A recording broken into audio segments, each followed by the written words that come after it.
April will mark 1 year since a House committee approved legislation that would study slavery reparations for Black Americans. H.R. 40 would create a panel that would examine lasting effects of slavery and discrimination in the U.S. The committee would also be tasked with recommending ways to make amends.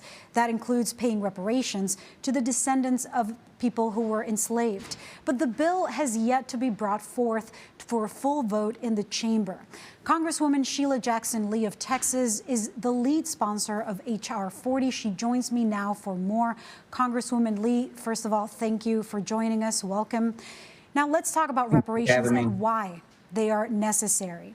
Of course, who would benefit from this bill? Is it all Black Americans, only people who can prove that they are descendants of enslaved people? Because, of course, looking back at history, I mean, discriminatory policies from Jim Crow to redlining aren't really looking at your family tree as much as the color of your skin. Well, first of all, thank you for having me. And your questions are extremely important because it gives me an opportunity to clarify what H.R. 40 is. H.R. 40 is the commission to study slavery that has not been done and to develop reparation proposals. It does not give answers before the commission is set up. And that's why I think it's so very important for the American people to understand that this commission brings about restoration and healing. All those questions will have to be assessed as we go through the study process, the process that will assess why there are such extreme disparities in the African-American communities in healthcare, in science, in psychology, in education, in wealth. The wealth gap is enormous between white Americans and African Americans.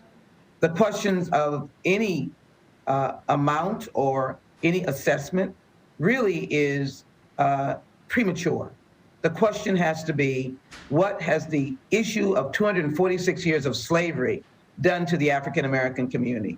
What has it done as it relates to their impact through the transatlantic slave trade, through the Caribbean, through the continent of Africa? All of that has to be studied for us to make intelligent decisions. And what I'd like to convince the American public is that America will be better. For one, seeking healing and restoration and repair. The world will be much impressed that America stops for a moment the champion of human rights, as evidenced by our fight against China's treatment of the persons in their nation, the Muslims in their nations, the Uyghurs. They will be much impressed that we are concerned about repairing. That will be the statement that will be made if we pass H.R. 40, the commission to study slavery and develop reparation proposals. You know, H.R. 40 establishes this panel to make recommendations, and yet it's been 10 months since the House committee voted to advance H.R. 40. I mean, it's really kind of a first step. It's not even what those measures will be determined will look like. Why has there been such a delay in getting a full vote in the House? Well, first of all, I'm very glad that 216 of my colleagues are co-sponsors. But you're right. The emphasis now is why we can't wait. And that's why we're excited that over 350 organizations, from the Anti-Defamation League to the Children's Defense Fund to the association dealing with Asian Pacific Islanders, the Children's, as I said, the Children's Defense Fund, the Episcopal Church, and many others have said that we cannot wait. And so it is important to note that we're not waiting, and we're engaged in negotiations to move this bill forward.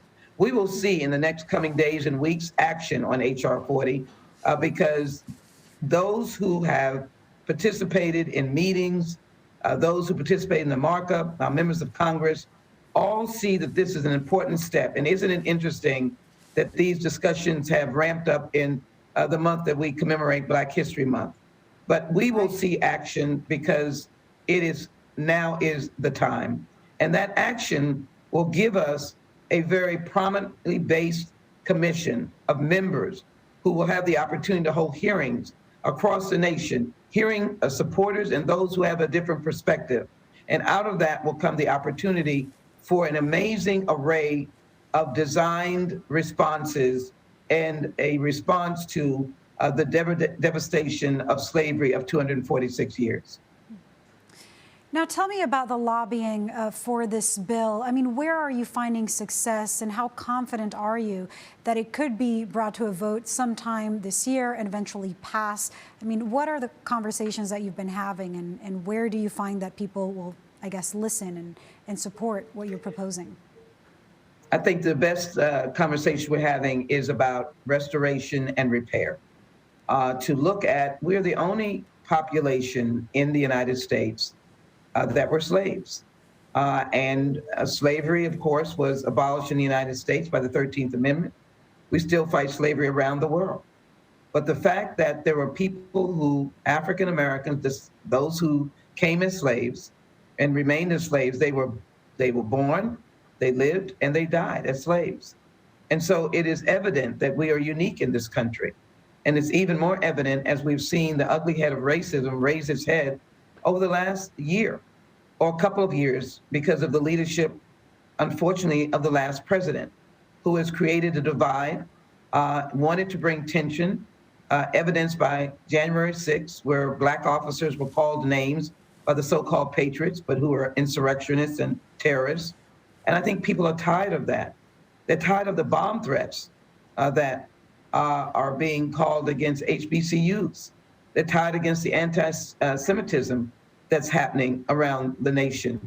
They want healing, and H.R. 40 is a form of healing and answering questions and determining why there's such an enormous wealth gap, why racism still exists, why the Voting Rights Act couldn't be passed, why we're still working to get the George Floyd police reform bill.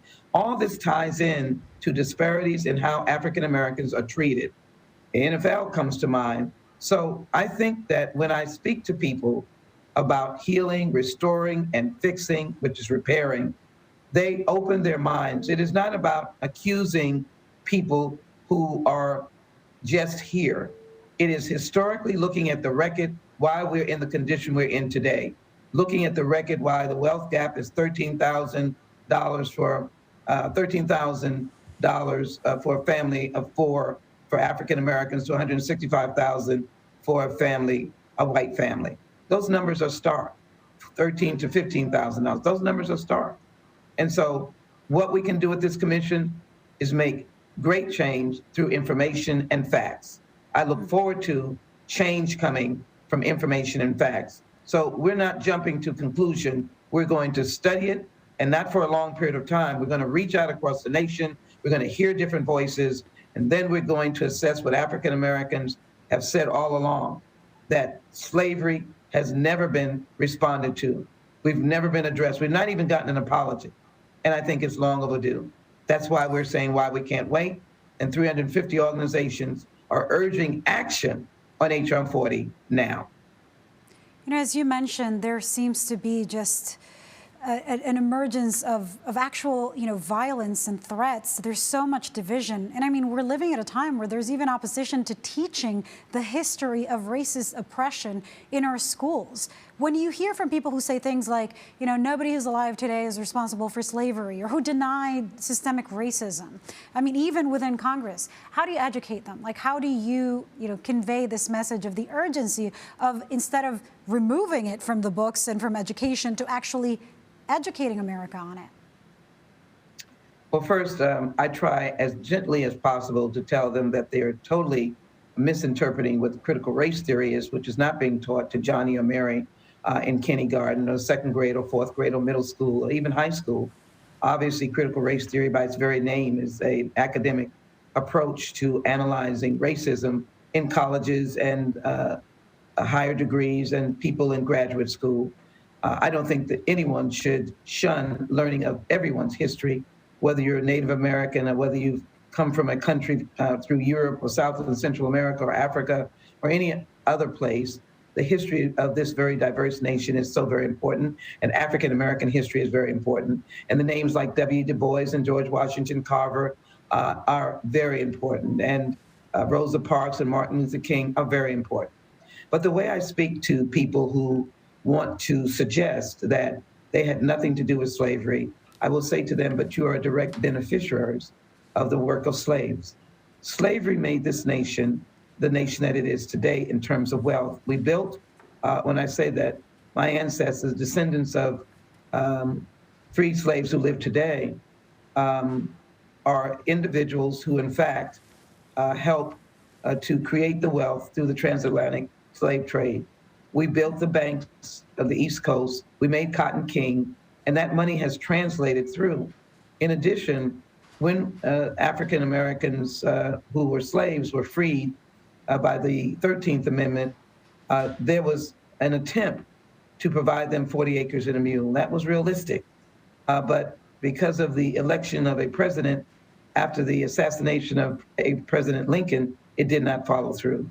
And so there was never even a response to the idea of living in slavery with no workman's comp, no salary, no insurance, no health care for 246 years. The country benefited by that labor, and the labor built this nation. Slaves built the White House.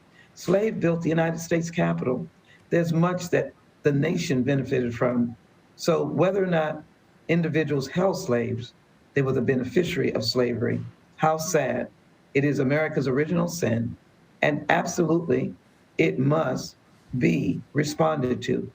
And I'm very grateful that these extensive organizations, widespread religious groups, rabbinical groups in particular, corporate groups, nonprofits have come together to say that now is the time to heal America from its original sin, to understand what slavery did to this country, in the country being able to be built on that work and grow that wealth, and how we address that very question is so keen and so important.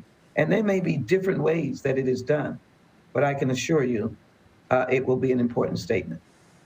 Right, and in the name, it's honoring that unfulfilled promise, 40 acres and a mule, H.R. 40. Congresswoman Sheila Jackson Lee, thank you for joining us tonight. Thank you so very much for having me.